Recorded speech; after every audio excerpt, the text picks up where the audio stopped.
ಇದು ರಾಜ್ಯ ರಾಜಕಾರಣಕ್ಕೆ ಸಂಬಂಧಿಸಿದ್ದ ಸುದ್ದಿ ಆಯಿತು. ಇನ್ನು ಅಂತಾರಾಜ್ಯ ರಾಜಕಾರಣಕ್ಕೆ ಹೋಗೋಣಂತೆ. ತಮಿಳುನಾಡಿನ ವಿಷಯದಲ್ಲಿ ಅಣ್ಣಾಮಲೈಯವರು ಕರ್ನಾಟಕದ ಕೇಡರ್ನ IPS ಆಫೀಸರ್ ಆಗಿದ್ದರು ಅನ್ನುವ ಕಾರಣಕ್ಕಾಗಿ ಅವರ ರಾಜಕೀಯ ಟ್ರಜೆಕ್ಟರಿಯ ಮೇಲೆ ಕರ್ನಾಟಕದ ಜನರಿಗೆ ಒಂದು ವಿಶೇಷವಾದ ಆಸಕ್ತಿ ಇದೆ. ಹಲವು ದಿನಗಳಿಂದ ನಡೀತಾ ಇದ್ದ ಚರ್ಚೆ, ಸ್ಪೆಕ್ಯುಲೇಷನ್ಸ್ ಅಂತೂ ಇಂತೂ ನಿಜ ಆದವು. ಅಣ್ಣಾಮಲೈ ಬಿಜೆಪಿಯ ಪ್ರಾಥಮಿಕ ಸದಸ್ಯತ್ವಕ್ಕೆ ರಾಜೀನಾಮೆ ಕೊಟ್ಟರು. ರಾಷ್ಟ್ರೀಯ ಬಿಜೆಪಿ ಅಧ್ಯಕ್ಷ ನಿತಿನ್ ನಬೀನರಿಗೆ ರಾಜೀನಾಮೆ ಕೊಟ್ಟರು. ರಾಜೀನಾಮೆ ಕೊಟ್ಟು ವಾಪಸ್ ಬಂದು ಚೆನ್ನೈ ಏರ್ಪೋರ್ಟ್ನಲ್ಲಿ ಇಳಿದಾಗ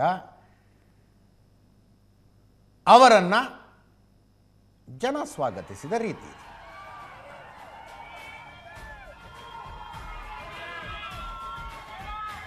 ಬಂದಿದ್ದ ಜನರಲ್ಲಿ ಯುವ ಸಮುದಾಯ ಜಾಸ್ತಿ ಇತ್ತು ಅಂತ ಹೇಳ್ತಾರೆ.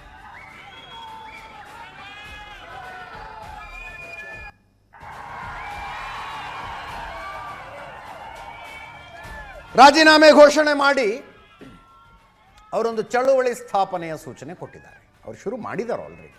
ವಿ ದ ಲೀಡರ್ಸ್ ಅಂತ ರಾಜೀನಾಮೆಯ ಕಾಪಿಯನ್ನು ನೋಡ್ತಾ ಇದ್ದೀರಿ. 1.25 ಪುಟ ಇದೆ ಇದರಲ್ಲಿ. ಡಿಟೇಲಾಗಿ ಓದ್ತಾ ಹೋದರೆ ಪ್ರಾದೇಶಿಕತೆಯನ್ನು ಒತ್ತಿ ಹೇಳಿದ್ದಾರೆ, ತಮಿಳು ಐಡೆಂಟಿಟಿಯನ್ನು ಹೇಳಿದ್ದಾರೆ,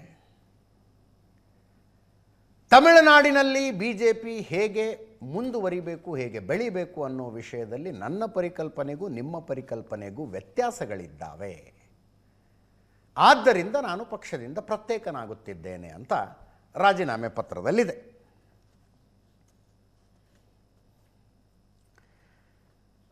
ನಾನು ಆವಾಗಲೇ ಹೇಳಿದ್ನಲ್ಲ, ಒಂಥರ ಈ ಮ್ಯೂಚುವಲ್ ಡಿವೋರ್ಸ್ ಅಂತ ಒಂದಿರುತ್ತೆ ಗಂಡ ಹೆಂಡತಿ ಮಧ್ಯದಲ್ಲಿ. ಕೋರ್ಟಿಂದ ಹೊರಗಡೆ ಅವರೇ ಆರಾಮಾಗಿ ಕೂತ್ಕೊಂಡು ಮಾತಾಡಿಕೊಂಡು ಇನ್ನು ಬೇಡ ಇದು ಸಾಕು ಅಂತ ನಿರ್ಧಾರ ಮಾಡಿಕೊಂಡು ನಾವಿಬ್ಬರೂ ಪ್ರತ್ಯೇಕರಾಗುತ್ತಿದ್ದೇವೆ, ನಿಮ್ಮ ಗಮನಕ್ಕಿರಲಿ ಅಂತ ಕೋರ್ಟಿಗೆ ತರ್ತಾರಲ್ಲ, ಹಂಗಿದು.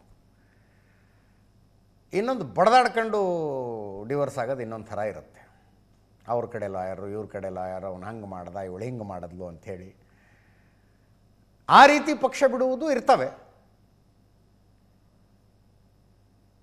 ಇದು ಸೌಹಾರ್ದತೆಯಿಂದ ಪಕ್ಷ ಬಿಟ್ಟಿದ್ದಾರೆ.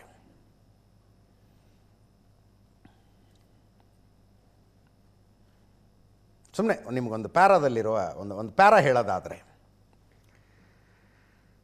As a nationalist deeply rooted in regional aspirations, I take immense pride in the richness of my language, the diversity of my culture and the unique heritage of my region.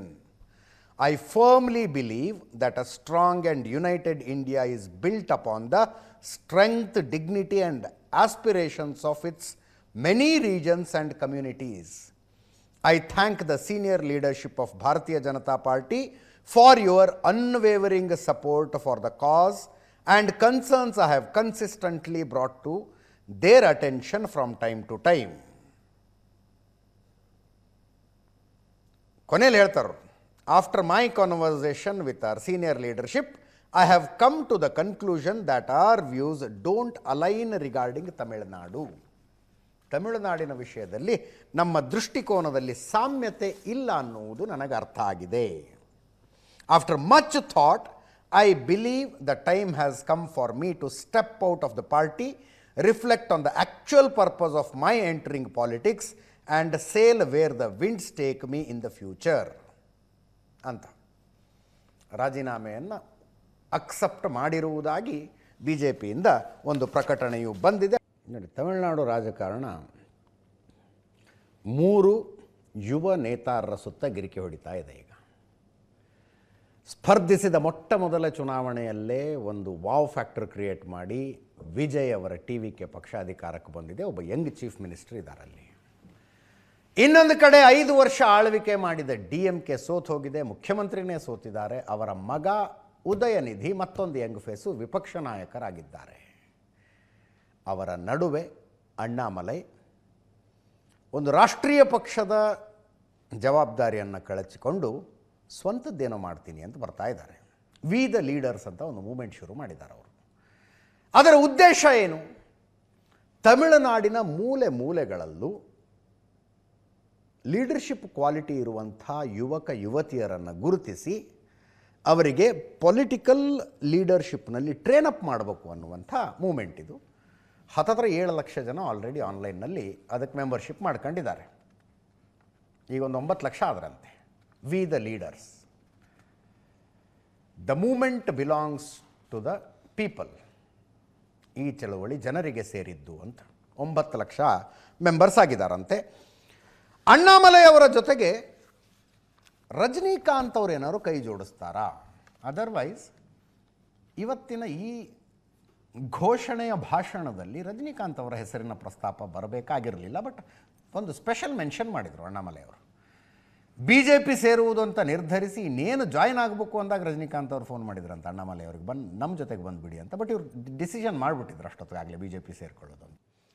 Established political ಪಾರ್ಟಿಗಳು, ಅವವೇ political ಲೀಡರ್ಗಳು, established political ಪ್ಯಾಟರ್ನ್ಗಳಿಂದ ಜನ ಬೇಸತ್ತಿದ್ದಾರೆ ಅನ್ನೋದನ್ನು ಅಣ್ಣಾಮಲೈ ಅರ್ಥ ಮಾಡ್ಕೊಂಡಿದ್ದಾರೆ.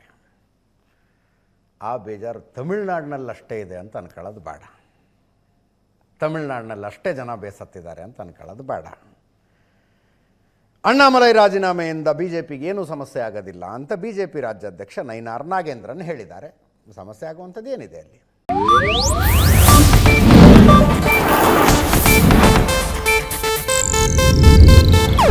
ಇದು ಏಷ್ಯಾನೆಟ್ ನ್ಯೂಸ್ ನೆಟ್ವರ್ಕ್ ಪ್ರಸ್ತುತಿ.